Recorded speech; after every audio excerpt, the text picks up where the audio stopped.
ರಮಣ ರಾಜ್ಯದವು ಪುಷ್ಣೀತಾಂ ಮಮ ಸದ್ಬುದ್ಧಿಂ ವೃಷ್ಣಿ ವಾಸಿಷ್ಠ ವಂಶಜೌ ಲಸತು ಶ್ರೀಮದಾನಂದ ತೀರ್ಥೇಂದುರ್ನೋ ಹೃದಂಬರೆ ಯದ್ವಚಶ್ಚಂದ್ರಿಕಾ ಸ್ವಾಂತ ಸಂತಾಪಂ ವಿನಿಕೃಂತತಿ ಭವತಿ ಯದನುಭಾವಾತ್ ಏಡಮೂಕೋಪಿ ವಾಗ್ಮಿ ಜಡಮತಿರಪಿ ಜಂತುರ್ಜಾಯತೆ ಪ್ರಾಜ್ಞಮೌಲಿಃ ಸಕಲ ವಚನಚೇತೋ ದೇವತಾ ಭಾರತೀ ಸಾ ಮಮ ವಚಸಿ ನಿಧತ್ತಾಂ ಸನ್ನಿಧಿಂ ಮಾನಸೇ ಚ ಆಪಾದಮೌಲಿ ಪರ್ಯಂತಂ ಗುರುಣಾಂ ಆಕೃತಿಂ ಸ್ಮರೇತ್ ತೇನ ವಿಘ್ನಾಃ ಪ್ರಣಶ್ಯಂತಿ ಸಿದ್ಧ್ಯಂತಿ ಚ ಮನೋರಥಾಃ ತಪಸ್ವಾಧ್ಯಾಯ ಶುಶ್ರೂಷಾ ಕೃಷ್ಣಪೂಜಾರತಂ ಮುನಿಂ ವಿಶ್ವೇಶಮಿಷ್ಟದಂ ವಂದೇ ಪರಿವ್ರಾಟ್ ಚಕ್ರವರ್ತಿನಂ ಜಯತಿ ಪರಾಶರಸೂನುಃ ಸತ್ಯವತಿ ಹೃದಯನಂದನೋ ವ್ಯಾಸಃ ಯಸ್ಯಾಸ್ಯ ಕಮಲಗಲಿತಂ ವಾಂಗ್ಮಯಮೃತಂ ಜಗತ್ಪಿಬತಿ ನಾರಾಯಣಂ ನಮಸ್ಕೃತ್ಯ ನರಂ ಚೈವ ನರೋತ್ತಮಂ ದೇವೀಂ ಸರಸ್ವತೀಂ ವ್ಯಾಸಂ ತತೋ ಜಯಮುದೀರಯೇತ್. ಶ್ರೀ ಗುರುಭ್ಯೋ ನಮಃ. ನಮ್ಮ ಸಂಜೀವರಾಯರ ಕುಟುಂಬ ಸೇರಿ ನಡೆಸ್ತಾ ಇರುವ ಸಂಜೀವ ಮೂರ್ತಿಯವರು, ಅವರ ಅಣ್ಣ ತಮ್ಮಂದಿರು ಸೇರಿ ನಡೆಸ್ತಾ ಇರತಕ್ಕಂತಹ ಹರಿವಂಶ ಪುರಾಣ ಪ್ರವಚನದ ಉಪಸಂಹಾರದ ಕಾರ್ಯವನ್ನು ಶ್ರೀ ಹರಿವಾಯು ಗುರುಗಳ, ಶ್ರೀಕೃಷ್ಣ ಮುಖ್ಯಪ್ರಾಣರ ಗುರುಗಳ ಸನ್ನಿಧಾನದಲ್ಲಿ ಒಂದು 10 ರಿಂದ 15 ನಿಮಿಷಗಳ ಕಾಲಾವಧಿಯಲ್ಲಿ ನಡೆಸೋಣ. ನಾವು ಎಷ್ಟು ಕೇಳಿದ್ದೇವೆ ಅನ್ನೋದನ್ನು, ಎಷ್ಟು ಅರ್ಥ ಮಾಡಿಕೊಳ್ಳಿದ್ದೇವೆ ಅನ್ನೋದು ಮುಖ್ಯ. ಆದ್ದರಿಂದ 1 ಗಂಟೆ ಶ್ರವಣ ಅನ್ನುವುದು ದೊಡ್ಡದೇ. 10 ನಿಮಿಷದಲ್ಲೂ ಶ್ರವಣ ಮಾಡಿದ್ದನ್ನು ಮತ್ತೆ ಮನನ ಮಾಡ್ತೇವೆ ಅನ್ನೋದು ಅದಕ್ಕಿಂತ ಮುಖ್ಯವಾದದ್ದು. ಇವತ್ತಿನ ಕಾಲಾನುಗುಣ್ಯವನ್ನು ಅನುಸರಿಸಿ ಯಥಾಶಕ್ತಿ ಶ್ರವಣ ಮಾಡುವ. ಜನಮೇಜಯ ರಾಜ. ಜನಮೇಜಯನಿಗೆ ಹರಿವಂಶವನ್ನು ಉಪದೇಶ ಮಾಡಿದವರು ವೈಶಂಪಾಯನ ಮಹರ್ಷಿಗಳು. ರಾಜ ಜನಮೇಜಯ ಒಂದು ಅಶ್ವಮೇಧ ಯಾಗ ಮಾಡಬೇಕು ಅಂತ ಸಂಕಲ್ಪ ಮಾಡ್ತಾರೆ. ಅದಕ್ಕೆ ಕಾರಣ ಏನು ಅಂತ ಹೇಳಿದರೆ, ಆತ ಸರ್ಪಯಾಗ ನಡೆಸುವಂತಹ ಪ್ರಸಂಗ ಬಂತು. ತನ್ನ ಹಿರಿಯರನ್ನೆಲ್ಲ ಸರ್ಪನಾಶ ಮಾಡಿರುವುದರಿಂದ ಸರ್ಪ ರಾಶಿಯ ಮೇಲೆಯೇ ತಾನು ಪ್ರತೀಕಾರವನ್ನು ಕೈಗೊಳ್ಳಬೇಕು ಅಂತ ಒಂದು ಸರ್ಪಯಾಗವನ್ನು ನಡೆಸಿದ. ಅದು ತಪ್ಪು ಅಂತ ಕೊನೆಯಲ್ಲಿ ಆಸ್ತಿಕನ ಮಾತಿನಿಂದ ಅರಿವಾಯಿತು. ನಾನು ಸರ್ಪಯಾಗ ಮಾಡಿರುವಂಥದ್ದು ಸರಿಯಾದ ಕ್ರಮ ಅಲ್ಲ, ಯಾವುದೋ ಒಂದು ಸರ್ಪ ತಕ್ಷಕ ನಮಗೆ ತೊಂದರೆ ಮಾಡಿದ ಅಂತ ಹೇಳಿ ಇಡೀ ಸರ್ಪಜಾತಿಯ ಮೇಲೆಯೇ ನಾವು ಪ್ರತೀಕಾರವನ್ನು ಕೈಗೊಂಡದ್ದು ಸಮಂಜಸವಾದ ಕ್ರಮ ಅಲ್ಲ ಅಂತ ಅವರಿಗೆ ಅರ್ಥವಾಗ್ತದೆ. ಆಸ್ತಿಕನ ಮಾತನ್ನು ಕೇಳಿದ ಮೇಲೆ ಆತ ಪಶ್ಚಾತ್ತಾಪ ಪಡ್ತಾನೆ. ಅದಕ್ಕೋಸ್ಕರ ಪ್ರಾಯಶ್ಚಿತ್ತವನ್ನು ಮಾಡಬೇಕು, ಅಶ್ವಮೇಧ ಮಾಡ್ತೇನೆ ಅಂತ ಸಂಕಲ್ಪಿಸ್ತಾನೆ. ತರತಿ ಬ್ರಹ್ಮಹತ್ಯಾಂ ಯೋಶ್ವಮೇಧೇನ ಯಜತಿ. ಅಶ್ವಮೇಧದ ಯಾಗ ಮಾಡಿದರೆ ಬ್ರಹ್ಮಹತ್ಯೆಯಂತಹ ದೋಷಗಳು ಪರಿಹಾರ ಆಗ್ತದೆ. ಪ್ರಾಯಶ್ಚಿತ್ತ ರೂಪದ ಯಾಗವೂ ಹೌದು, ಅದರ ಜೊತೆಗೆ ರಾಜಸೂಯವನ್ನು ಸೇರಿಸಿ ರಾಜಸೂಯಾಶ್ವಮೇಧ ಮಾಡಬೇಕು ಅಂತ ಅವನ ಸಂಕಲ್ಪ. ಅದಕ್ಕೋಸ್ಕರ ದೊಡ್ಡವರ ಹತ್ರ ವಿಚಾರಿಸಲಿಲ್ಲ. ನೋಡಿ, ಯಾಗ ಮಾಡುವುದು ಒಳ್ಳೆಯದು, ಆದರೆ ಯಾಗವನ್ನು ಮಾಡಬೇಕಾದ್ರೆ ಕೆಲವು ನಿಯಮಗಳನ್ನು ಅನುಸರಿಸಬೇಕು. ಗುರು ಹಿರಿಯರಿದ್ದು ನಿಶ್ಚಯಿಸಬೇಕು. ಇವನು ತೀರ್ಮಾನ ಮಾಡಿದ, ಒಳ್ಳೆಯ ಕೆಲಸ ಅಂತ ಆದ ಮೇಲೆ ದೊಡ್ಡವರ ಹತ್ರ ಕೇಳುವ ಕೆಲಸ ಏನಿದೆ ಅಂತ ತೀರ್ಮಾನಿಸಿ ಪುರೋಹಿತರನ್ನು ತಾನೇ ನಿರ್ಧರಿಸಿದ. ಪುರೋಹಿತರ ಹತ್ರ ಹೀಗೊಂದು ಯಾಗ ಮಾಡಬೇಕು, ಹೇಗೆ ಮಾಡಬಹುದೋ ಇದನ್ನು ವಿಚಾರಿಸಲಿಲ್ಲವ. ನನಗೊಂದು ಯಾಗ ಆಗಬೇಕು, ನೀವು ನಡೆಸಿಕೊಡಬೇಕು, ಸರಿಯಾದ ದಕ್ಷಿಣೆ ಕೊಡ್ತೇವೆ ಅಂತ ಹೇಳಿ ಪುರೋಹಿತರನ್ನು ವ್ಯವಸ್ಥೆ ಮಾಡಿದ. ಋತ್ವಿಕ್ಕುಗಳ ವ್ಯವಸ್ಥೆಯೂ ಆಗಿ ಹೋಯಿತು. ಯಜ್ಞಕ್ಕೆ ಬೇಕಾದ ಸಂಭಾರಗಳನ್ನು ವ್ಯವಸ್ಥೆ ಮಾಡಿ ಲಕ್ಷಣಯುಕ್ತವಾದ ಒಂದು ಕುದುರೆಯನ್ನು ವ್ಯವಸ್ಥೆಗೊಳಿಸಿ ಆಯಿತು. ಈತ ಅಶ್ವಮೇಧದಲ್ಲಿ ತೊಡಗಿದ್ದಾನೆ ಅನ್ನುವುದು ಶ್ರೀ ವೇದವ್ಯಾಸರಿಗೆ ಗೊತ್ತಾಯಿತು. ಸರ್ವಜ್ಞರು ಆಗಮಿಸಿದರು. ಬಂದು ಇವನಿಗೆ ಹೇಳಿದರು, ಇಲ್ಲಿಯ ತನಕ ಅಶ್ವಮೇಧ ಮಾಡಿದವರು ಯಾರು ಒಳ್ಳೆಯದಾಗಲಿಲ್ಲ ಅಂತ ಹೇಳಿದರು. ಇಲ್ಲಿಯ ತನಕ ಯಾರು ಯಾರು ಅಶ್ವಮೇಧ ಮಾಡಿದ್ದಾರೆ ಅವರಿಗೆ ಅದರಿಂದ ಶ್ರೇಯಸ್ಸಾಗಲಿಲ್ಲ ನೋಡು. ನೀನು ಈಗ ಅಶ್ವಮೇಧ ಮಾಡುವಂಥದ್ದು ತರವಲ್ಲ. ವಸ್ತುತಃ ಅಶ್ವಮೇಧ ಅತ್ಯಂತ ಯುಕ್ತವಾದದ್ದು. ಹಿಂದೆ ದಶರಥನು ಅದನ್ನು ಮಾಡುವುದಕ್ಕೆ ಸಂಕಲ್ಪಿಸಿದ್ದ. ದಶರಥನ ಮಗನಾಗಿ ಶ್ರೀರಾಮಚಂದ್ರನೂ ಕೂಡ ಅಶ್ವಮೇಧವನ್ನು ಮಾಡಿದ್ದಾನೆ. ಎಲ್ಲ ಶ್ರೇಯಸ್ಕರವಾದದ್ದು. ಆದರೆ ಅದು ಯುಗ ದ್ವಾಪರವೂ ಅಲ್ಲ, ಕಲಿಯೂ ಅಲ್ಲ, ಅದು ತ್ರೇತಾಯುಗ. ದ್ವಾಪರದಲ್ಲಿ ಯಾಗವನ್ನು ಮಾಡುವುದಕ್ಕೆ ಒಂದು ಬಾರಿ ವರುಣ ಯಾಗವನ್ನು ಮಾಡಿದ. ಅದರ ಪರಿಣಾಮವಾಗಿ ದೈತ್ಯದಾನವರಲ್ಲಿ ದೊಡ್ಡ ಯುದ್ಧ ಪ್ರಾರಂಭ ಆಯಿತು. ಅದು ಅಶ್ವಮೇಧದ ಪರಿಣಾಮ. ಅದಕ್ಕಿಂತ ಹಿಂದೆ ಚಂದ್ರ ಚಂದ್ರ ಬೃಹಸ್ಪತ್ಯಾಚಾರ್ಯರ ಪತ್ನಿಯಾದಂತಹ ತಾರೆಯನ್ನು ಅಪಹರಿಸುವುದಕ್ಕೆ ಸ್ವಲ್ಪ ಮುಂಚೆ ಒಂದು ಅಶ್ವಮೇಧವನ್ನು ಮಾಡಿದ. ಆ ಅಶ್ವಮೇಧದ ಪರಿಣಾಮವಾಗಿ ಚಂದ್ರನಿಗೆ ಸ್ವಲ್ಪ ಅಹಂಕಾರ ಪ್ರಾಪ್ತಿಯಾಯಿತಂತೆ, ಮನೋನಿಯಾಮಕನಾದಂತಹ ಚಂದ್ರನಿಗೆ. ಅದರಿಂದಾಗಿ ದೊಡ್ಡ ಯುದ್ಧ ನಡೆಯಿತು. ಅದಕ್ಕೆ ತಾರಕಾಮಯ ಯುದ್ಧ ಅಂತ ಹೆಸರು. ಋಗ್ವೇದದಲ್ಲಿ ವರ್ಣನೆಯಾಗಿರ್ತಕ್ಕಂತಹ ಯುದ್ಧ. ಅಲ್ಲೂ ಕೂಡ ಅಶ್ವಮೇಧ ಸರಿಯಾದ ಫಲವನ್ನು ಕೊಡಲಿಲ್ಲ. ಹಿಂದೆ ಹರಿಶ್ಚಂದ್ರ ಅಶ್ವಮೇಧ ಮಾಡಿದರೆ ಅಲ್ಲಿ ಒಂದು ಅಡಿಬಗ ಯುದ್ಧ ಅಂತ ಭಾರಿ ದೊಡ್ಡ ಯುದ್ಧ, ವಸಿಷ್ಠರಿಗೆ ಮತ್ತು ವಿಶ್ವಾಮಿತ್ರರಿಗೆ ಒಂದು ಯುದ್ಧ ನಡೆಯುವಂತಹ ಪ್ರಸಂಗ ಬಂತು. ಹರಿಶ್ಚಂದ್ರನ ಅಶ್ವಮೇಧವು ಕೂಡ ಸಫಲವಾಗಲಿಲ್ಲ.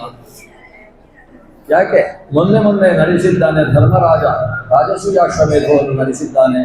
ಆ ರಾಜಸೂಯಾಶ್ವಮೇಧದ ಪರಿಣಾಮವಾಗಿಯೇ ಕುರುಕ್ಷೇತ್ರದ ಮಹಾಯುದ್ಧ ನಡೆಯಿತು. ಅಂದ್ರೆ ಆ ಯುದ್ಧದ ದಿವಸ ಯಾವ ಯಾಗ ನಡೆಯಿತು, ಯಾಗದಲ್ಲಿ ಸತ್ಕಾರ ಮಾಡುವ ಸಂದರ್ಭದಲ್ಲಿ ದುರ್ಯೋಧನ ಎಲ್ಲರ ಉಡುಗೊರೆಯನ್ನು ಪಡೆಯುವುದಕ್ಕೋಸ್ಕರ ನಿರ್ದಿಷ್ಟನಾಗಿದ್ದವನಿಗೆ ಪಾಂಡವರಿಗೆ ಇಷ್ಟೆಲ್ಲ ಉತ್ಕರ್ಷ ಬಂತು ಅಂತ ಆತನಿಗೆ ಉರಿದು ಆ ನಿಮಿತ್ತವಾಗಿ ಆತ ಅಪಮಾನಕ್ಕೆ ಒಳಗಾಗಿ ಅಲ್ಲಿಂದ ಕುರುಕ್ಷೇತ್ರ ಯುದ್ಧಕ್ಕೆ ಅದು ನಾಂದಿಯಾಯಿತು. ಆದ್ದರಿಂದ ಯಜ್ಞ ಅದು ಕಾಲದಲ್ಲಿ ನಡೆಸಿದರೆ ಶ್ರೇಷ್ಠ. ಈಗ ನಡೀತಾ ಇರುವಂತಹದ್ದು ಕಲಿಯುಗ. ಜನಮೇಜಯ ರಾಜನಾಗಿರುವುದು ಕಲಿಯುಗದಲ್ಲಿ. ಶ್ರೀಕೃಷ್ಣ ಯಾವತ್ತು ಅವತಾರ ಸಮಾಪ್ತಿ ಮಾಡಿದ ಅವತ್ತಿಗೆ ಕಲಿಯುಗ ಪ್ರಾರಂಭ ಆಗಿದೆ. ಕಲಿಯುಗದ ಅಶ್ವಮೇಧ ನಿಷಿದ್ಧ. ಅಶ್ವಮೇಧ ಅಂದ್ರೆ ಅದಕ್ಕೆ ಅಶ್ವವನ್ನು ಬಲಿ ಕೊಡತಕ್ಕಂಥ ವಿಧಾನ ಇದೆ. ಈ ಬಲಿ ವಿಧಾನ ಅನ್ನುವುದೇ ಕಲಿಯುಗಕ್ಕೆ ನಿಷಿದ್ಧವಾಗಿದೆ. ಆದ್ರಿಂದ ನೀವು ಈ ಯಾಗವನ್ನು ಮಾಡುವುದಕ್ಕೆ ಅರ್ಹನಲ್ಲ. ಯಾರಿಗೆ ಯಾವ ಯಾಗದ ಅರ್ಹತೆ ಇದೆ ಅವರು ಆ ಯಾಗವನ್ನು ನಡೆಸಬೇಕು. ನೀನೀಗ ವಿಷ್ಣು ಯಾಗಾದಿಗಳನ್ನು ನಡೆಸು. ಪಶುಬಲಿ ಇಲ್ಲದ ಸೋಮಯಾಗವನ್ನು ಬೇಕಾದರೆ ಮಾಡು, ಆದರೆ ಅಶ್ವಮೇಧವನ್ನು ಮಾಡಬೇಡ. ಇವ ಹೇಳ್ತಾನೆ, ನಾನು ಅಶ್ವಮೇಧಕ್ಕೆ ಎಲ್ಲ ವ್ಯವಸ್ಥೆ ಮಾಡಿ ಆಗಿದೆ. ಋತ್ವಿಕ್ಗಳ ವ್ಯವಸ್ಥೆ ಆಗಿದೆ. ಹೋತೃಗಳು, ಉದ್ಗಾತ್ರಿಗಳು, ಅಧ್ವರ್ಯುಗಳು, ಬ್ರಹ್ಮ ಎಲ್ಲ ವ್ಯವಸ್ಥೆಯನ್ನು ಮಾಡಿದ್ದೇನೆ. ಯಜ್ಞಕ್ಕೆ ಬೇಕಾದ ಸಂಭಾರಗಳೆಲ್ಲ ಕೂಡಿಸಿ ಆಗಿದೆ. ಅದು ಅಶ್ವಮೇಧಕ್ಕೆ ಬೇಕಾದದ್ದನ್ನೇ ಮಾಡಿದ್ದು. ನಾನು ಕಲಿಯುಗ ಅನ್ನುವ ಕಾರಣದಿಂದ ಯಾಗವನ್ನು ಬಿಡುವುದು ಹೇಗೆ ಸರಿ? ಆಗ ವ್ಯಾಸರು ಹೇಳಿದ್ರು, ಜ್ಞಾನಿಗಳ ಹತ್ರ ವಿಚಾರ ಮಾಡಿ, ಇಷ್ಟೇ, ಮತ್ತೇನು ಹೇಳಲಿಲ್ಲ. ದೊಡ್ಡವರು ಹೇಳಿದ್ದಕ್ಕೆ ನಮ್ಮ ಬುದ್ಧಿಯಲ್ಲಿ ನಾವು ಪ್ರಶ್ನಿಸಿದರೆ ಅವರು ಹೆಚ್ಚು ಉತ್ತರ ಕೊಡುವುದಿಲ್ಲ. ಸರಿ, ದೊಡ್ಡವರಲ್ಲಿ ವಿಚಾರ ಮಾಡು ಅಂತ ಹೇಳಿ ಹೋದರು. ವ್ಯಾಸರು ಅದೃಶ್ಯರಾದ ಮೇಲೆ ಇವನಿಗೆ ಜನಮೇಜಯನಿಗೆ ಯಾಗ ಮಾಡಲೇಬೇಕು. ಯಾಕಂದ್ರೆ ಪುರೋಹಿತರಿಗೆಲ್ಲ ಹೇಳಿದ್ದಾನೆ, ಆಹ್ವಾನ ಕೊಟ್ಟಿದ್ದಾನೆ. ಮಾನ ಅವಮಾನದ ಪ್ರಶ್ನೆ ಅನ್ನುವ ಭಾವ ಬಂತವನಿಗೆ. ಆತ ಯಾಗವನ್ನು ಪ್ರಾರಂಭಿಸಿದ. ಯಾಗದಲ್ಲಿ ಬಹಳ ವಿಸ್ತಾರವಾದ ಪ್ರಕ್ರಿಯೆ ನಡೆಯಿತು. ಅದರಲ್ಲಿ ಒಂದು ಪ್ರಕ್ರಿಯೆ, ಅಶ್ವವನ್ನು ಪುರೋಹಿತರು ಅಭಿಮಂತ್ರಿತವಾದ ಜಲದಿಂದ ಪ್ರೋಕ್ಷಣೆ ಮಾಡಬೇಕು. ಆ ಪ್ರೋಕ್ಷಣೆಯ ಸಮಯದಲ್ಲಿ ಆ ಮಂತ್ರದ ಬಲ ಆ ಅಶ್ವ ತನ್ನನ್ನು ತಾನು ಆತ್ಮಾಹುತಿ ಮಾಡಿಕೊಳ್ತದೆ. ಅದು ತನ್ನ ಶರೀರವನ್ನು ತ್ಯಜಿಸ್ತದೆ. ಈ ಶರೀರವನ್ನು ತ್ಯಜಿಸಿದಂತಹ ಅಶ್ವದ ಸನ್ನಿಧಾನದಲ್ಲಿ ಯಜಮಾನನ ಪತ್ನಿ ತಾನು ಒಂದು ರಾತ್ರಿಯಲ್ಲಿ ಜೊತೆಗಿರಬೇಕು. ಇದೆಲ್ಲ ಆ ಯಾಗದಲ್ಲಿರತಕ್ಕಂಥ ಪ್ರಕ್ರಿಯೆ.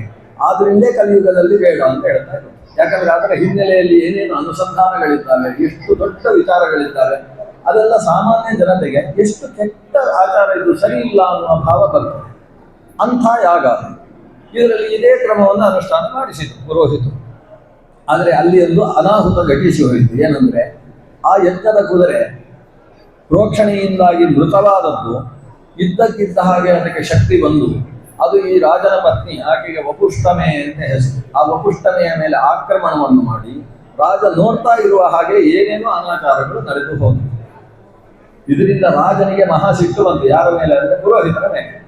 ಯಾಕಂದ್ರೆ ಪುರೋಹಿತರು ಸರಿಯಾಗಿ ಮಂತ್ರ ಹೇಳಿ ಪ್ರೋಕ್ಷಣೆ ಮಾಡಲಿಲ್ಲ, ಇವರಿಗೆ ಶಕ್ತಿ ಇಲ್ಲ, ವ್ಯವಸ್ಥೆ ಸರಿ ಇಲ್ಲ. ಪುರೋಹಿತರು ಹೇಳಿದ್ರು ಅದು ಸಂಪೂರ್ಣವಾಗಿ ಮೃತವಾಗಿದೆ, ಇಲ್ಲಿ ಏನೋ ಒಂದು ಅತಿಮಾನುಷವಾದ ಘಟನೆ ನಡೆದಿದೆ. ಇಲ್ಲೇ ಹೋದರೆ ಕುದುರೆ ಈ ರೀತಿ ಆಕ್ರಮಣ ಮಾಡುವುದು, ಮನುಷ್ಯನ ವ್ಯವಹಾರವನ್ನು ಮನುಷ್ಯ ಸ್ತ್ರೀಯ ಜೊತೆಗೆ ನಡೆಸುವುದು, ಇದು ಹೇಗೆ ಸಾಧ್ಯ ಆಗ್ತದೆ? ಇದರ ಹಿಂದೆ ಯಾವುದೋ ಒಂದು ಅಗೋಚರವಾದ ಶಕ್ತಿ ಕೆಲಸ ಮಾಡಿದೆ, ವಿಚಾರ ಮಾಡುವಂತ ರಾಜನಿಗೆ ಪುರೋಹಿತರು ಹೇಳಿದರು. ರಾಜನ ಮನಸ್ಸು ಅದನ್ನು ಕೇಳುವಷ್ಟು ಇರಲಿ. ತನ್ನ ಪತ್ನಿಯನ್ನು ಯದ್ವಾದತ್ರ ಬೈತಾನೆ, ನೀನು ಅದರ ಜೊತೆಗೆ ನಡೆದಂತಹ ವರ್ತನೆ ನಿನ್ನಲ್ಲಿ ವ್ಯಭಿಚಾರವನ್ನು ಸೂಚನೆ ಮಾಡ್ತದೆ ಅಂತ ಆಕೆಯನ್ನು ಬೈತಾನೆ. ಆಕೆಯನ್ನು ತನ್ನ ಯಜ್ಞಶಾಲೆಯಿಂದ ಹೊರಗೆ ಹಾಕ್ತಾನೆ ಅಂತೆ. ಸ್ವಪತ್ನಿಯನ್ನು ವಪುಷ್ಟಮೆ ಆಕೆ ಯಜ್ಞದಲ್ಲಿ ದೀಕ್ಷಾಯಿಣಿ ಇಷ್ಟಿಯ ಮೂಲಕ ದೀಕ್ಷೆಯನ್ನು ಪಡೆದಿದ್ದಂತಹ ತನ್ನ ಪತ್ನಿ, ಅವಳನ್ನು ಕೂಡ ಹೊರಗೆ ಹಾಕ್ತಾನೆ. ಪುರೋಹಿತರನ್ನು ನೀವು ಮುಂದೆ ಯಜ್ಞ ಮಾಡುವುದಕ್ಕೆ ಲಾಯಕ್ಕಲ್ಲ ಅಂತೇಳಿ ಯಜ್ಞದ ಮಧ್ಯದಲ್ಲೇ ಅವರನ್ನು ಕೂಡ ಬೈದು ದೂರ ಮಾಡ್ತಾನೆ. ಇಷ್ಟು ಹೊತ್ತಿಗೆ ಅಲ್ಲಿಗೆ ಬಂದಂತಹ ಒಬ್ಬ ಮಹರ್ಷಿ ಹೇಳ್ತಾರೆ, ರಾಜ ಅಚಾತುರ್ಯ ಮಾಡಿದಿ, ಯಜ್ಞ ಇಲ್ಲಿಗೆ ಭಗ್ನ ಆಗಿ ಹೋಯಿತು. ಯಜ್ಞ ಭಗ್ನ ನಡೆಸುವುದಕ್ಕೆ ಇಂದ್ರ ಬಂದಿದ್ದ. ಮೃತವಾಗಿದ್ದಂತಹ ಅಶ್ವದಲ್ಲಿ ಇಂದ್ರ ಆವೇಶಗೊಂಡ. ಆತ ಯಾರ ಮೇಲೆ ಆಕ್ರಮಣ ಮಾಡಿದ್ದಾನೋ ಅದು ನಿನ್ನ ಪತ್ನಿ ವಪುಷ್ಟಮೆ ಅಲ್ಲ. ವಪುಷ್ಟಮೆ ತಾನೇ ಪತ್ನಿ ಶಾಲೆಯಲ್ಲಿ ಈಗ ತಾನೇ ಮಲಗಿ ನಿದ್ರಿಸಿದ್ದಾಳೆ. ಈ ಇಂದ್ರ ಕುದುರೆಯ ಮೂಲಕ ಆಕ್ರಮಣ ಮಾಡಿದ್ದು ದೇವದ ಅಪ್ಸರ ಸ್ತ್ರೀ ಎನಿಸಿದ ರಂಭೆಯ ಮೇಲೆ. ನೋಡು, ವಿಚಾರ ಮಾಡು. ಪುರೋಹಿತರು ಮಾಡಿದ ಮಂತ್ರದಲ್ಲೂ ಲೋಪ ಇಲ್ಲ. ಆದರೆ ಕಲಿಯುಗದಲ್ಲಿ ಈ ಯಾಗವನ್ನು ಮಾಡಿದ್ದೇ ನಿನ್ನ ತಪ್ಪು ಅಂತ ಇಷ್ಟು ಋಷಿಗಳು ಬಂದು ಹೇಳಿದ ಮೇಲೆ ಈತ ಜನಮೇಜಯ ವಿಚಾರ ಮಾಡ್ತಾನೆ. ಎಲ್ಲ ಹೌದು, ಯಾವುದು ತನ್ನ ಪತ್ನಿಯ ಮೇಲೆ ಯಾವುದೇ ರೀತಿಯ ಅಚಾತುರ್ಯ ನಡೆದಿಲ್ಲ, ಎಲ್ಲ ಸರಿ ಇದೆ.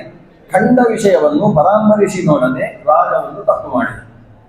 ಆತ ಕಣ್ಣಲ್ಲಿ ನೀರು ಹಾಕಿಕೊಂಡು ವ್ಯಾಸರ ಮಾತನ್ನು ಮೀರಿದ್ದಕ್ಕೆ ಆದಂತಹ ಅನಾಹುತ ಇದು ಅಂತೇಳಿ ವ್ಯಾಸರನ್ನು ಪ್ರಾರ್ಥಿಸಿದ. ವೇದವ್ಯಾಸರು ಆಗಮಿಸಿದರು. ವೇದವ್ಯಾಸರ ಮುಂದೆ ಮಂಡಿಯೂರಿ ಪಾದ ತೊಳೆದು ಪ್ರಶ್ನಿಸಿದ, ತಪ್ಪಾಗಿದೆ, ನಾನು ಅಶ್ವಮೇಧವನ್ನು ಅರ್ಧದಲ್ಲಿ ಬಿಟ್ಟ ದೋಷ ಬಂತು, ನನಗೆ ಅಶ್ವಮೇಧದ ಫಲ ಬೇಕು, ಅರ್ಧದಲ್ಲಿ ಬಿಟ್ಟ ದೋಷವೂ ಪರಿಹಾರ ಆಗಬೇಕು, ನಾನು ಏನು ಮಾಡಬೇಕು? ಆಗ ವೇದವ್ಯಾಸರು ಹೇಳಿದ್ರು, ಮಹಾಭಾರತವನ್ನು ಶ್ರವಣ ಮಾಡು, ಹರಿವಂಶ ಸಹಿತವಾಗಿ ಶ್ರವಣ ಮಾಡು. ಮಹಾಭಾರತವನ್ನು ಶ್ರವಣ ಮಾಡಿದರೆ 100 ಗೋವುಗಳನ್ನು ಅದರ ಕೊಂಬುಗಳಿಗೆ ಬಂಗಾರದ ಅಲಂಕಾರವನ್ನು ಮಾಡಿ, ಪಾದಗಳಿಗೆ ರೂಪ್ಯದ ಅಲಂಕಾರಗಳನ್ನು ಮಾಡಿ, ಮೇಲೆ ರೇಷ್ಮೆಯ ವಸ್ತ್ರವನ್ನು ಹೊದಿಸಿ ಆ ಗೋವನ್ನು ಒಂದು ದಂಪತಿಗಳನ್ನು ಪೂಜಿಸಿ ಅರ್ಚನೆ ಮಾಡಿ ದಾನವನ್ನು ಕೊಟ್ಟರೆ ಅದಕ್ಕೆ ಏನು ಫಲವೋ, ಮಹಾಭಾರತವನ್ನು ಹರಿವಂಶದ ಜೊತೆಗೆ ಶ್ರವಣ ಮಾಡಿದರೆ ಅಷ್ಟು ಫಲ. ಅಶ್ವಮೇಧವನ್ನು ತ್ರಿಗುಣೀಕೃತವಾಗಿ ಮಾಡಿದರೆ ಫಲ ಏನು? ಕಲಿಯುಗದಲ್ಲಿ ಹರಿವಂಶ ಸಹಿತವಾದಂತಹ ಮಹಾಭಾರತ ಶ್ರವಣಕ್ಕೆ ಅಂತಹ ಫಲ. ಯೋ ಘೋಷತಂ ಕನಕ ಶೃಂಗಮಯಂ ದದಾತಿ ವಿಪ್ರಾಯ ವೇದ ವಿದುಷೇ ಬಹು ವಿಶ್ರುತಾಯ ತುಲ್ಯಂಚ ಪುಣ್ಯಾಂಚ ಭಾರತ ಕಥಾನು ಶೃಣುಯಾಚ್ಚ ತದ್ವತ್ ತುಲ್ಯಂ ಫಲಂ ಭವತಿ ತಸ್ಯ ಚೈವ. ಯೋ ಘೋಷತಂ ಕನಕ ಶೃಂಗಮಯಂ ದದಾತಿ, ಬಂಗಾರದ ಗೊಂಬುಗಳ ಕವಚಗಳನ್ನು ತೊಡಿಸಿ ಒಂದು ಗೋವುಗಳನ್ನು 100 ಗೋವುಗಳನ್ನು ದಾನ ಕೊಟ್ಟರೆ ಯಾರಿಗೆ? ವಿಪ್ರಾಯ. ವಿಪ್ರ ಅಂದರೆ ವೇದಗಳನ್ನು ಚೆನ್ನಾಗಿ ತುಂಬಿಸಿಕೊಂಡವ, ವಿಶೇಷೇಣ ಪೂರಣಾದ ವಿಪ್ರಹ, ವೇದಜ್ಞನಾದಂತಹ ಜ್ಞಾನಿಗೆ ವೇದ ವಿದುಷೆ ಬಹು ವಿಶ್ರುತಾಯ, ತಿಳಿದದ್ದನ್ನು ಮತ್ತೊಬ್ಬರಿಗೆ ತಿಳಿಸಿಕೊಟ್ಟು ಪಾಠ ಪ್ರವಚನಗಳಲ್ಲಿ ನಿರತನಾದಂತಹ ಒಬ್ಬ ವಿಪ್ರನಿಗೆ ಘೋಷಕವನ್ನು ಕನಕಶೃಂಗಮಯವಾದದ್ದನ್ನು ದಾನವನ್ನು ಕೊಟ್ಟರೆ ಏನು? ಪುಣ್ಯಾಂಚ ಭಾರತ ಕಥಾಂ ಶೃಣುಯಾಚ್ಚ ತದ್ವತ್, ಪರಮ ಪುಣ್ಯಪ್ರದವಾದಂತಹ ಶ್ರೀಮದ್ ಭಾರತದ ಕಥೆಯನ್ನು ಶ್ರವಣ ಮಾಡಿದ ಅಂತಾದರೆ ತುಲ್ಯಂ ಫಲಂ ಭವತಿ ತಸ್ಯ ಚೈವ, ಆ ದಾನ ಮಾಡಿದವನಿಗೆ ಏನು ಫಲವೋ ಈ ಭಾರತ ಕಥೆಯನ್ನು ಶ್ರವಣ ಮಾಡಿದವನಿಗೂ ಅದೇ ಫಲ. ಭಾರತ ಕಥೆ ಅನ್ನುವ ಶ್ರವಣ ಪೂರ್ಣಗೊಳ್ಳುವುದು ಹರಿವಂಶದ ಶ್ರವಣದಲ್ಲಿ. 18 ಪ್ರತ್ಯೇಕ ಪರ್ವಗಳನ್ನು ನಿರೂಪಣೆ ಮಾಡಿ 19ನೆಯ ಪರ್ವ ಹರಿವಂಶ ಪರ್ವ, 20ನೆಯ ಪರ್ವ ವಿಷ್ಣು ಪರ್ವ, 21ನೆಯ ಪರ್ವ ಭವಿಷ್ಯ ಪರ್ವ. ಈ ಹರಿವಂಶ ಪರ್ವ, ಭವಿಷ್ಯ ಪರ್ವ ಮತ್ತು ಮಧ್ಯದಲ್ಲಿರುವ ವಿಷ್ಣು ಪರ್ವ, ಈ 3 ಪರ್ವಗಳನ್ನು ಸೇರಿಸಿ ಅದಕ್ಕೆ ಹರಿವಂಶ, ಶ್ರೀಮದ್ ಭಾರತದ ಖಿಲಭಾಗ ಅಂತ ಅದಕ್ಕೆ ಹೆಸರು. ಆ ಖಿಲಭಾಗದಲ್ಲಿ ಬರುವ ಮುಖ್ಯವಾದ ಕಥೆ ಅಂತ ಹೇಳಿದ್ರೆ ಆರಂಭದಲ್ಲಿ ಸೃಷ್ಟಿಯ ಕಥೆ, ಆಮೇಲೆ ಪಿತೃಗಳ ಬಗ್ಗೆ ಪಿತೃಕಲ್ಪದ ವಿವರಣೆ, ಮುಂದೆ ಸನತ್ಕುಮಾರರ ಮೂಲಕವಾಗಿ ಅನೇಕ ರಾಜರುಗಳ ಕಥೆ, ಯದುವಂಶ ಮತ್ತು ಪೂರ್ವವಂಶ, ಅದರ ಜೊತೆಗೆ ಭೋಜ, ಅಂಧಕ, ವೃಷ್ಣಿ ಅಂತ ಹೇಳುವ 3 ವಂಶಗಳ ವಿಶೇಷವಾದ ವಂಶಾನುಕ್ರಮಣಿಕೆ, ಅದರಲ್ಲಿ ಬಂದಂತಹ ವಸುದೇವನ ಕಥೆ, ವಸುದೇವನ ಮಗನಾಗಿ ಭಗವಂತ 8ನೆಯ ಗರ್ಭದಲ್ಲಿ ಆವಿರ್ಭವಿಸಿದ ಭಗವಂತ ಶ್ರೀಕೃಷ್ಣನ ಕಥೆ, ಆ ಶ್ರೀಕೃಷ್ಣನ ಬಾಲ್ಯ ಲೀಲೆಗಳು, ಶ್ರೀಕೃಷ್ಣನ ಬಲ ಲೀಲೆಗಳು ಮತ್ತು ಶ್ರೀಕೃಷ್ಣನ ಅನೇಕ ವಿವಾಹ ಪ್ರಕ್ರಿಯೆಗಳು, ಕೊನೆಗೆ ನರಕಾಸುರಾದಿಗಳನ್ನು ವಧೆ ಮಾಡಿದ ನಂತರದಲ್ಲಿ ನಡೆದಂತಹ ಕುರುಕ್ಷೇತ್ರದ ಯುದ್ಧದ ಕಥೆ, ಪಾಂಡವರನ್ನು ಭಗವಂತ ಕೃಷ್ಣ ಹೇಗೆ ಸಂರಕ್ಷಿಸಿದ ಅನ್ನುವ ಕಥೆ, ಭಗವಂತನ ವಂಶದಲ್ಲಿ ಪ್ರದ್ಯುಮ್ನ, ಅನಿರುದ್ಧ, ಅವರ ಮಕ್ಕಳು ಹೇಗೆ ಬೆಳೆದು ದೊಡ್ಡವರಾದರೂ ನಿರೂಪಣೆ ಮಾಡುವ ಅರಿಷ್ಟನೇಮಿಯ ತನಕದ ಕಥೆಗಳು, ಈ ಎಲ್ಲ ಕಥೆಗಳನ್ನು ಹೇಳಿ ಕೊನೆಗೆ ಭವಿಷ್ಯ ಕಾಲದಲ್ಲಿ ಕಲಿಯುಗ ಹೇಗಿರ್ತದೆ, ಕಲಿಯುಗದಲ್ಲಿರ್ತಕ್ಕಂಥ ರಕ್ಷಕವಾದದ್ದು ಒಂದೇ ಒಂದು, ಭಗವಂತನನ್ನು ನಾಮಸ್ಮರಣೆ ಮಾಡಬೇಕು, ಭಗವಂತನ ನಾಮವನ್ನು ಯಾವತ್ತೂ ಬಿಡಬಾರದು, ಏನೇನು ಕೆಲಸ ಮಾಡ್ತೇವೆ ಅದರಲ್ಲಿ ದೇವರು ಒಳಗೆ ನಿಂತು ಮಾಡಿಸಿದ್ದಾರೆ ಅನ್ನೋ ಅನುಸಂಧಾನ ಬೇಕು. ಯಜ್ಞ, ಯಾಗ ಇತ್ಯಾದಿಗಳನ್ನು ಮಾಡ್ಲಿಕ್ಕೆ ಆಗದೆ ಹೋದರೂ ದೇವರ ನಾಮಸ್ಮರಣೆ ಅನ್ನುವುದೇ ಕಲಿಯುಗದಲ್ಲಿ ತಾರಕವಾಗ್ತದೆ ಅನ್ನುವ ಫಲದ ಜೊತೆಗೆ ಶ್ರೀ ಹರಿವಂಶ ಪುರಾಣ ಉಪಸಂಹೃತವಾಗ್ತದೆ. ಈ ಹರಿವಂಶದ ಸಮಗ್ರವನ್ನು ನಾವು 5 ದಿವಸದಲ್ಲಿ ಏನು ಮುಟ್ಟುವುದಕ್ಕೆ ಸಾಧ್ಯ ಇಲ್ಲ. ಹಾಗಾಗಿ ನಾವು 4-5 ದಿವಸಗಳಲ್ಲಿ ಅಂದರೆ ಸುಮಾರು ಒಂದು 5-6 ಗಂಟೆಗಳಲ್ಲಿ ಯಥಾಶಕ್ತಿ ಕೆಲವು ಭಾಗಗಳನ್ನಾದರೂ ಶ್ರದ್ಧೆಯಿಂದ ಶ್ರವಣ ಮಾಡಿದ್ದೇವೆ. ನಮ್ಮ ಸಂಜೀವಮೂರ್ತಿ ಅವರ ತಮ್ಮ ಅಣ್ಣ ತಮ್ಮಂದಿರೆಲ್ಲ ಒಟ್ಟಿಗೆ ಸೇರಿಕೊಂಡು ಇಡೀ ಕುಟುಂಬದವರು ಶ್ರದ್ಧೆಯಿಂದ ಕುಳಿತು ತಮ್ಮ ಗೆಳೆಯರನ್ನು ಆಪ್ತನನ್ನು ಬಂಧುವರ್ಗವನ್ನು ಜೊತೆ ಸೇರಿಸಿಕೊಂಡು ಶ್ರೀ ಹರಿವಂಶ ಪುರಾಣದ ಶ್ರದ್ಧೆಯ ಶ್ರವಣವನ್ನು ನಡೆಸಿದ್ದೀವಿ. ಏನು ಅದರ ಫಲ, ಶ್ರವಣ ಮಾಡಿದರೆ ಏನು ಪುಣ್ಯ ಫಲವನ್ನು ಹೇಳಿದ್ದಾರೋ ಆ ಫಲ ಕುಟುಂಬದಲ್ಲಿ ಪ್ರಾಪ್ತಿಯಾಗಬೇಕು. ವಿಶೇಷವಾಗಿ ನಮ್ಮ ಸಂತತಿ ಗೋತ್ರಾಭಿವೃದ್ಧಿ, ಮಕ್ಕಳಿಗೆ ಅಪುತ್ರಾಹ ಪುತ್ರಿಣ ಸಂತು ಅಂತ, ಪುತ್ರರಿಲ್ಲದೆ ಇದ್ದವರು ಪುತ್ರ ಸಂತಾನವನ್ನು ಪಡೆಯತಕ್ಕಂತಹ ಭಾಗ್ಯ ಪ್ರಾಪ್ತಿಯಾಗಬೇಕು. ಜೊತೆಗೆ ರುಕ್ಮಿಣೀ ದೇವಿಯ ಕಲ್ಯಾಣ, ಜೊತೆಗೆ ಉಷಾ ಕಲ್ಯಾಣ, ಉಷಾ ಸ್ವಯಂವರದ ಕಥೆಯನ್ನು ನಾವು ಶ್ರವಣ ಮಾಡಿದ್ದೇವೆ. ಈ ಕಲ್ಯಾಣದ ಶ್ರವಣಕ್ಕೆ ಫಲ ಹೇಳಿರುವಂತಹದ್ದು ನಿರಂತರ ಮಂಗಳ ಕಾರ್ಯಗಳು, ಕಲ್ಯಾಣ ಕಂಕಣ ಭಾಗ್ಯಗಳು ನಮ್ಮಲ್ಲಿ ಮುಂದುವರಿಯುವಂತಹದ್ದು. ಅಂತಹ ಭಾಗ್ಯವೂ ಕೂಡ ಕುಟುಂಬದಲ್ಲಿ ಮುಂದುವರಿದು ಅನಾರೋಗ್ಯದಲ್ಲಿದ್ದವರ ಆರೋಗ್ಯ, ಶಾರೀರಿಕ ಮಾನಸಿಕ ತುಷ್ಟಿ ಪುಷ್ಟಿ ಇವೆಲ್ಲವೂ ಪ್ರಾಪ್ತಿಯಾಗಿ ಭಗವಂತ ಶ್ರೀಕೃಷ್ಣನ, ಗುರುಗಳ ಮಧ್ವಾಚಾರ್ಯರ, ಶ್ರೀ ರಾಘವೇಂದ್ರ ಗುರುಗಳ ವಾದಿರಾಜ ತೀರ್ಥ ಶ್ರೀಪಾದರ ಅನುಗ್ರಹವನ್ನು ಕತೆ ನಮ್ಮೆಲ್ಲರಿಗೂ ಕೂಡ ಪ್ರಾಪ್ತಿಯಾಗಲಿ ಅಂತ ಭಗವಂತನಲ್ಲಿ ಪ್ರಾರ್ಥನೆ ಮಾಡಿ, ಇದನ್ನು ನಡೆಸಿರ್ತಕ್ಕಂತಹ ಸಂಜೀವಮೂರ್ತಿಯವರ ಸಮಗ್ರ ಕುಟುಂಬಕ್ಕೆ ಸರ್ವ ರೀತಿಯ ಶ್ರೇಯಸ್ಸನ್ನು ದೇವರು ಕರುಣಿಸಲಿ, ಸಮಸ್ತ ಅನಿಷ್ಟವನ್ನು ದೂರ ನಿರಸನ ಮಾಡಲಿ ಅಂತ ಪ್ರಾರ್ಥನೆ ಮಾಡ್ತಾ ಈ 4 ಮಾತುಗಳನ್ನು ನಮ್ಮ ಪೂಜ್ಯ ಗುರುಗಳಾದ ವಿದ್ಯಾಮಾನ್ಯ ತೀರ್ಥರ ಶಿಷ್ಯರಾದ ಶ್ರೀ ವಿಶ್ವೇಶ ತೀರ್ಥ ಶ್ರೀಪಾದರು ಇಲ್ಲೇ ಸನ್ನಿಹಿತರಾಗಿದ್ದಾರೆ. ಅವರ ಅಂತರ್ಯಾಮಿಯಾದ ಮಧ್ವಪತಿ ಗೋಪಾಲಕೃಷ್ಣನಲ್ಲಿ ಸಮರ್ಪಣೆ ಮಾಡೋಣ. ಶ್ರೀಕೃಷ್ಣಾರ್ಪಣಮಸ್ತು. ಸ್ವಸ್ತಿ ಪ್ರಜಾಭ್ಯ ಪರಿಪಾಲಯಂತಾಂ ನ್ಯಾಯೇನ ಮಾರ್ಗೇಣ ಮಹೀಮಹೀಷಾಃ ಗೋಬ್ರಾಹ್ಮಣೇಭ್ಯಃ ಶುಭಮಸ್ತು ನಿತ್ಯಂ. ಲೋಕಾಃ ಸಮಸ್ತಾಃ ಸುಖಿನೋ ಭವಂತು. ಕಾಲೇ ವರ್ಷದ ಪರ್ಜನ್ಯ ಪೃಥಿವೀ ಸಸ್ಯಶಾಲಿನಿ. ದೇಶೋಯಂ ಶೋಭರಹಿತಃ ಸಜ್ಜನಾಃ ಸಂತು ನಿರ್ಭಯಾಃ. ಅಪುತ್ರಾಃ ಪುತ್ರನಃ ಸಂತು ಪುತ್ರನಃ ಸಂತು ಪೌತ್ರನಃ ಅತನಃ ಸತನಃ ಸಂತು ಜೀವಂತು ಶರದಾಂ ಶತಂ.